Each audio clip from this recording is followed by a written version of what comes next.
Hi everyone, here we are again for our third conference around OmniTesting. My name is Sérgio Freire and I work with the Xray team. You can find me on Twitter and also on my personal website where I talk about testing and agile related topics once in a while.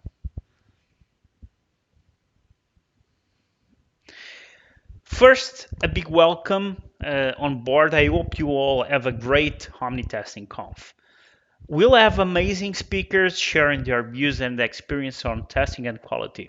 This edition of OmniTestingConf has two tracks in parallel, one more general and another one more focused on Xray. Whenever you pick a talk, please make sure you go to the right stage. There's also a virtual Xray booth that you can have a sneak peek at any time you wish or to know more about Xray. But since we are at OmniTestingConf, what do I mean with the OmniTesting exactly? So if you have attended previous editions of this conference, this slide will be familiar to you. I came with Omni as an adjective that would describe testing in a more complete and fair way, at least for me. Omni comes from the Latin word omnis and means all, the whole of, all things, everything. OmniTesting highlights testing as an intrinsic part of making and maintaining high quality products. And as quality covers so many aspects about our products, it requires a team level commitment because everything we do or that we don't may affect the value we're providing. Ultimately, this means we cannot shift it neither to the left nor to the right.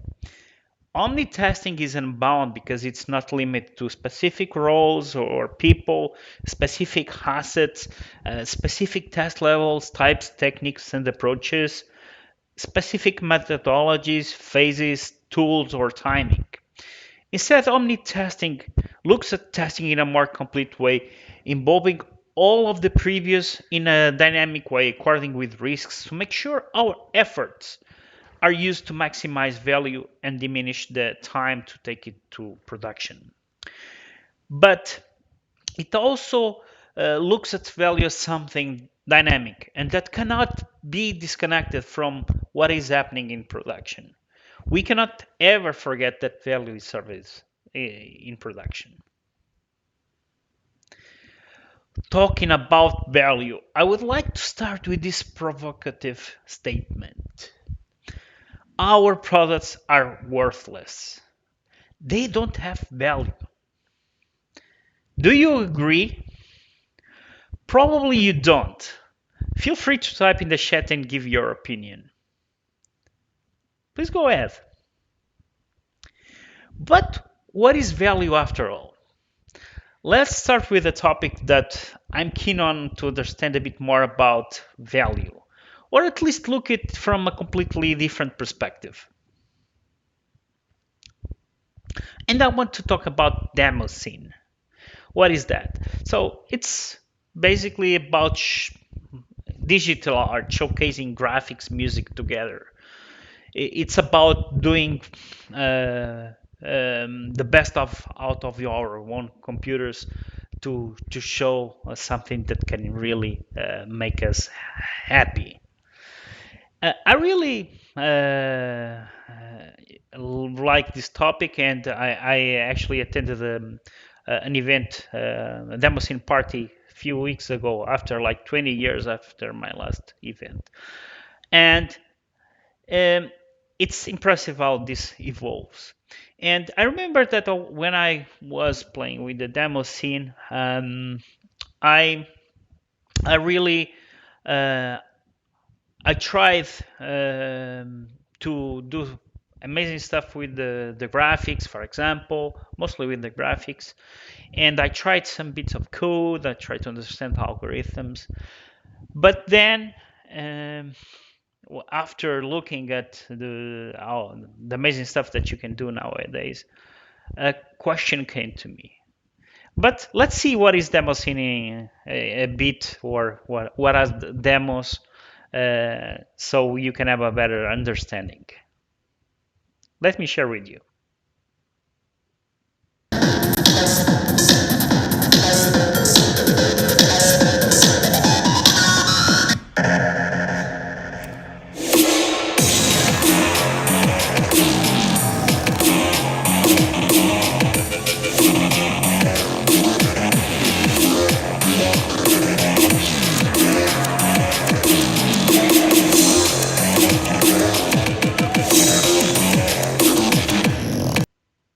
The previous were two small demos of 64 kilobytes. And here you are seeing shaders, which is the new thing. Basically, for each pixel, you are using mathematics to render the amazing stuff on the screen. It's impressive what you can do. And whenever I was looking at this shaders concept that basically takes use of all the power that we have nowadays in our GPUs, I was thinking, how do we measure quality on this? We don't look at bugs, and that made me promptly remember a certain model about quality and how we can look at quality in different ways. And I will share that with you.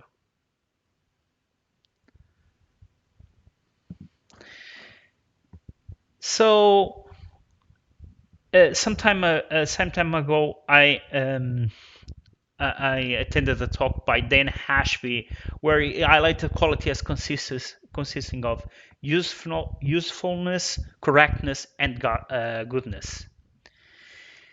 Most times we focus our attention just on correctness, but there's more than that, as you can see. On the previous example, around the demo scene, a high quality demo is something that brings me positive emotions that I feel as being beauty, as eye-catching or ear-catching. But couldn't we define quality somehow?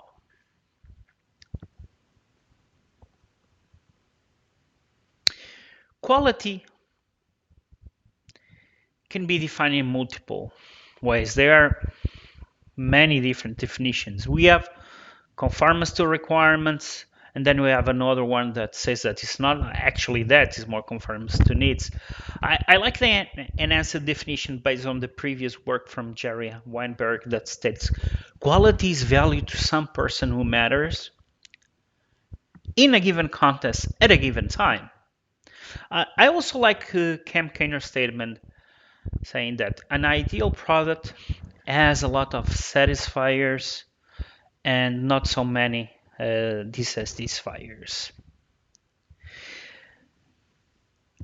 This satisfies and dissatisfiers. I came myself with a more coding-like kind of definition where I see quality as an instantiation of a class. In other words, an instance of value to someone at a given time.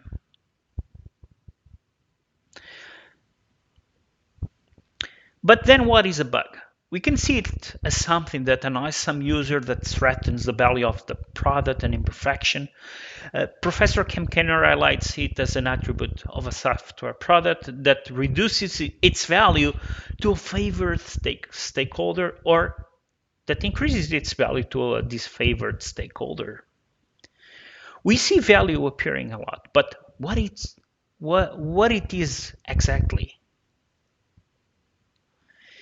And value, on my perspective, is a weighted combination of attributes of our products as a whole. In other words, value is the combination of different product aspects and how those aspects are more or less relevant. But does that mean value somehow in the product itself? Is this value static and equal to everyone? Does it change with context? Time to try figuring out where value comes from. What are its roots? The following model is yet another testing model and quality-related model. I call it the atomic, another testing-oriented model with yummy quality. Well, models are imperfect, but they can be useful as abstractions and simplifications that allow us to depict relations between different concepts. I try to highlight product, team, and people. Team, because all starts within the team.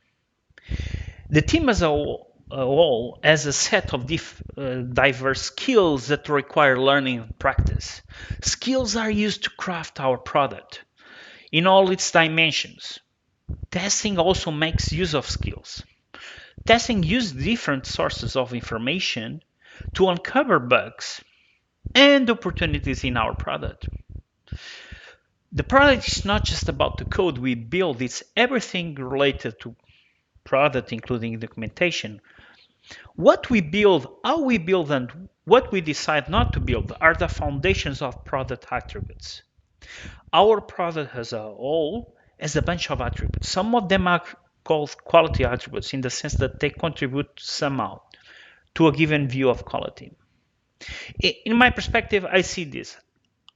How frequently we release updates on our product is also seen as an attribute of the product.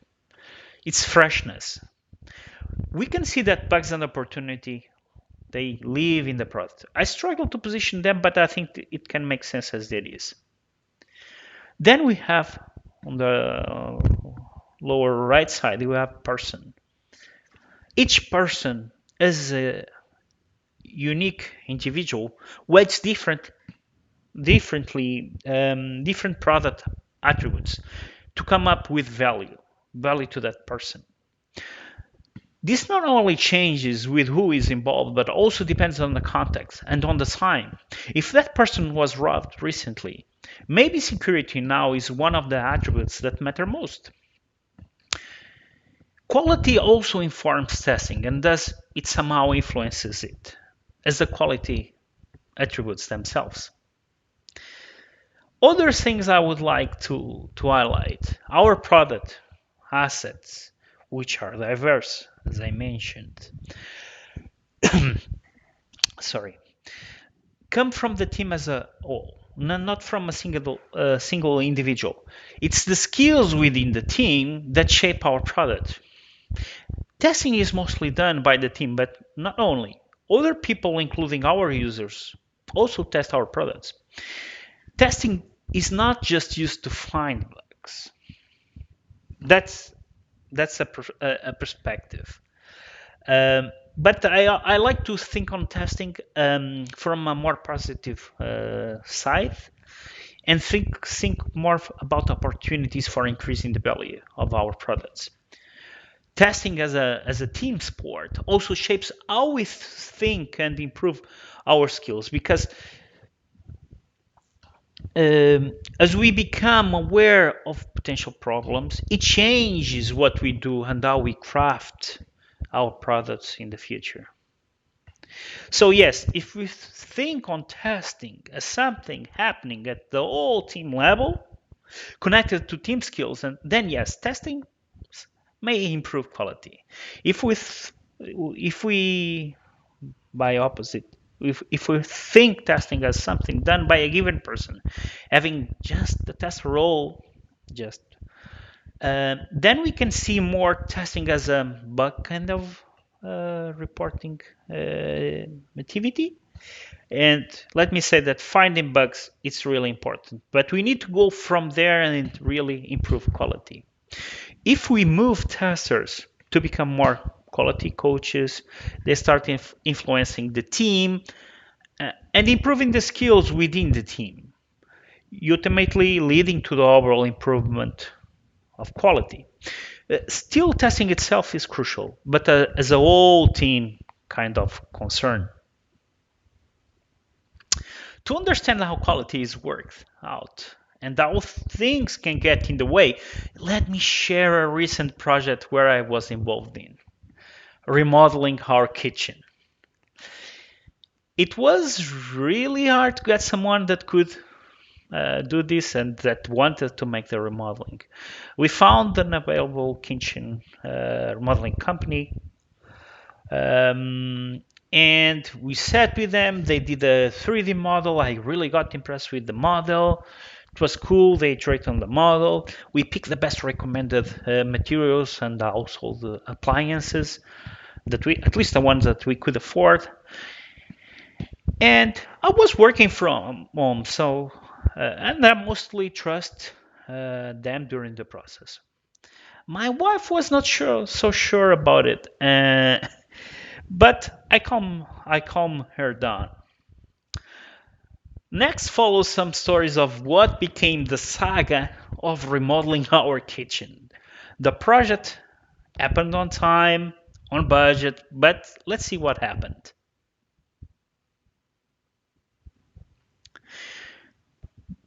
Episode number 1 is about the sink. It looks good, it has the right side, but you know what? Water doesn't flow properly. Well, first, the sink is mostly flat at the bottom, and second, there is not enough slope between the sink and the plumbing in the wall. So this was kind of an unexpected problem for us, totally unexpected. And it was not the problem the product itself, but actually on the deployment. The contractor didn't know much about plumbing, and they didn't want to talk with anyone else that would understand more about plumbing. So he did the things by himself, and in the end, we got this amazing problem. Remember that we are not good on everything. We need to work with others that can help us build better products and better overall solutions. Second episode is about the drying and washing machine. Well, they are close to each other, so the drying machine is on the left side, the washing machine on the right side. But can you guess the problem? Anyone wants to guess the problem? Feel free to type on the chat. What is the problem there? You as testers can probably guess.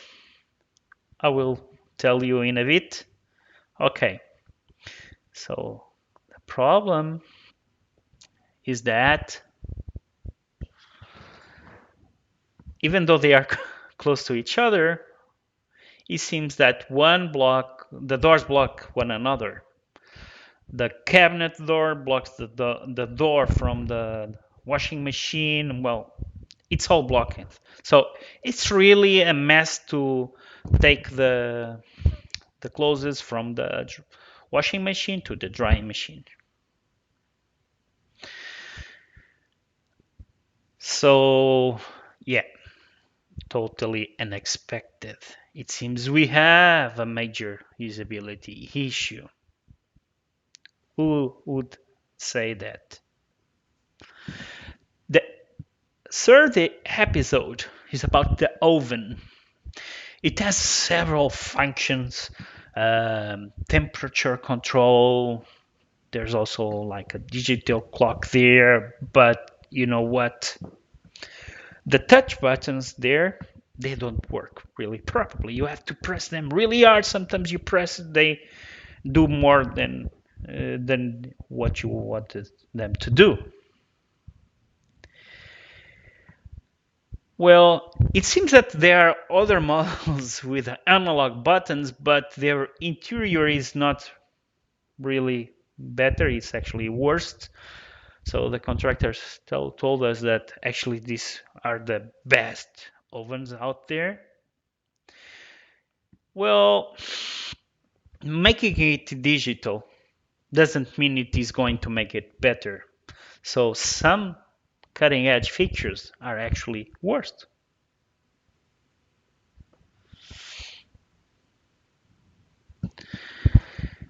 Episode 4 is about the microwave. It also looks good. It has this amazing new feature, 3D cooking. It cooks whatever you put there without rotating the plate. It's impressive. But then, how to set it for like 10 or 30 seconds or for a given time? Have you noticed that though about the time, the analog time button there on the right side? So don't forget about the purpose, trying to quickly warm up different types of food in this case, which will require different durations. And we will need some time precision. So what happened is that this microwave became harder to use than a previous one that we had. It was a standalone microwave, but with the ability to set the time digitally with precise detail. I actually we actually gave the old microwave to my mother. Who uses it for, I will tell you. Well, for decoration. It's not even turned on. There was a time she used it as a clock to know the current time, but that time has gone. Now it's just decoration. Well, there's more. Episode number 5, the boiler. We had a boiler that was previously installed before doing the kitchen renovation. The renovation was made, and well, you can see what happened there. It was even worse than what you're seeing. I talked with the person doing the renovation to fix a problem. What he did was to make that hole around the boiler bigger. So please don't forget our products don't live in a isolated world. Our products cause impacts on other products, and other products may cause impacts on our existing products. Conclusion of these stories is that, and this is probably the biggest conclusion, I had to hear from my lovely wife, I told you. Yeah, it happens. Well, she was right. But besides, there are other conclusions we can take. We value different things. We understand things differently. We didn't use the same language, so communication was hurt. We need to have some sort of monitoring throughout the build and delivery process. We need to understand for what people use the things we are building. We need to understand the context of usage. We cannot think of everything on advance, and we need to consider quality at every single moment on everything we do. Even if you do an amazing 3D or AR prototype, don't forget about real life and real users. Even if something is seen as high quality, there are always problems such as manufacturing problems, so we need to test it ourselves. The same happens with software or hardware products. We cannot look at quality in isolation. Just because some parts are seen as having high quality, that doesn't mean the whole thing has high quality. Besides, quality is not something that is part of the product. It's how different people see value in our product. Value is a consequence of how we work, of our continuous shared understanding, and how we use that to provide usefulness, correctness, and goodness, and as Dan Ashby mentions. So how can we foster value then? Earlier we saw that values come from attributes on the assets crafted by the team. Great teams are essential to deliver great products. They're the core of our products. That's ultimately where quality is baked. Teams need to collaborate, to learn and improve their skills. A tool that fosters collaboration and removes silos, thinking on testing as a team sport and as part of our product development is important. Also, having the same language helps improve understanding. Teams also need to have visibility of how things are. Having a tool that provides a decentralized view can help us take informed decisions. Teams need to be empowered to be confident. Don't be afraid of failing, so they can adopt whatever testing tools, follow different test approaches, and still have one place that can support all of that. But how can we care for value in the current world we live in the current time we live in? Whenever everything is pretty static, then it's easy to plan, to manage risks, check for expectations. It would be easy to care for value. However, we live in a dynamic world. Caring for value can be hard because the world is changing. These are representations of the complexity of microservices on their number and their interactions on Amazon and Netflix. It's already outdated. Some call this the Death Star architecture for resemblance with Star Wars Death Star. They are indeed complex and thus challenging. We all know that software is becoming more and more part of our daily lives. In this extraordinary example from Google in 2015, we can see some impressive numbers, such as 2 billion lines of source code, or even almost 300,000 commits per week, where some of them actually come from automated sources. So we have human-based commits and machine-based commits. But then we also know that we're going to have around between 50 to 50 bugs per 1,000 lines of code.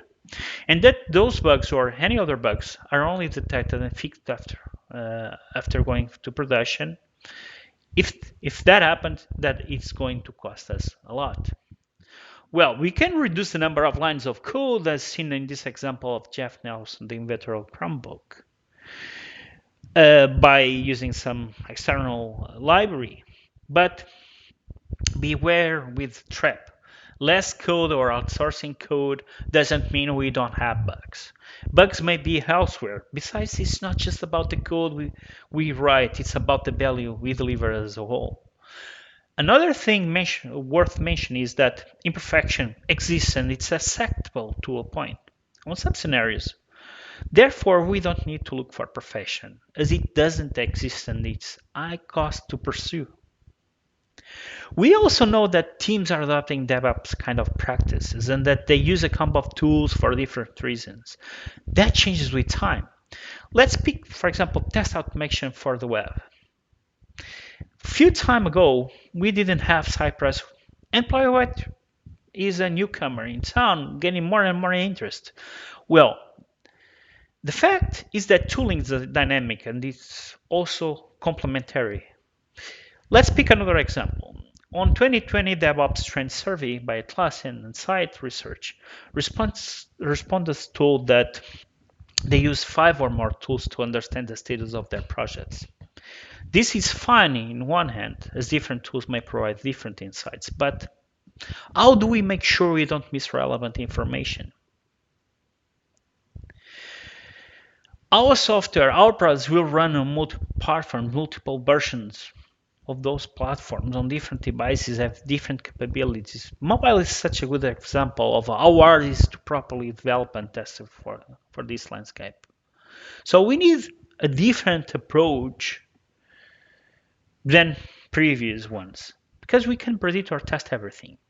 What can we do? We need to evolve from a testing focus perspective to a more quality focused perspective. That's the first thing. While in the past we could be focused on testing and many times just on testing after assets were built, that isn't enough. Of course, we need to look at testing a broader, deeper and thorough perspective. At a certain point, we figured out that we need not just to report bugs, but we need to bring awareness about quality and risks. And then more than that, we need to have quality at heart and at hands, no matter who, no matter when. This is what Antoine Kras calls as quality engineering, or continuous quality speed. And I would also have at scale, removing technical and non-technical blockers. We also need to evolve from test management to a more native quality management. Why? Because we need to think on embedding quality in and throughout instead of managing tests, on using multiple sources of information versus using customer specifications. We need to continuously improve everything instead of working with stale technologies and stale methodologies. We need to face risks instead of ensure all predetermined tests pass. We need to explore and automate instead of just writing manual test cases. We need to fix defects right away instead of be focused on reporting defects. We need to have people and tools working together. We need to learn, evolve, to have think on quality as a mindset instead of a process. We need to have this testing as a concern and not just as a role. Native quality management is about being driven by value creation. Freedom to be agile, to adapt and learn. Freedom to use whatever tool chains, including for CI/CD and test automation. Collaboration, having the same language, similar workflows. The same flow, having this kind of collaborative flow with teams aligned. Visibility, it's about avoiding silos. Use one single environment for developers and testers to collaborate and to have access and share information. It's about visibility of all testing efforts, no matter the approach is either from exploratory or test automation or even manual test cases.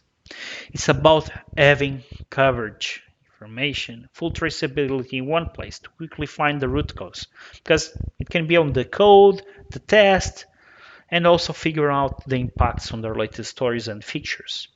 Make sure that we don't mix testing by using coverage. It's also about learning, continuous learning and improving skills and our understanding. Learning as soon as possible. And that requires that we have short feedback loops, that we, for example, automate at different steps, at different layers. It's about thinking on value, moving from more testing to a quality culture and then to quality engineering.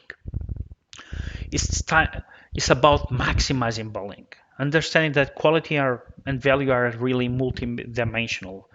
So we need to use different tests, target at the different aspects of our product at different moments.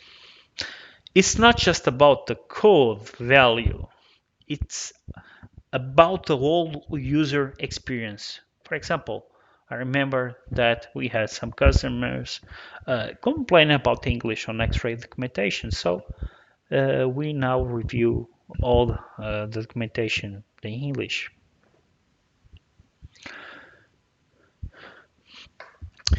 Fostering a native quality management environment is about working as a team, where quality is deeply in our heart.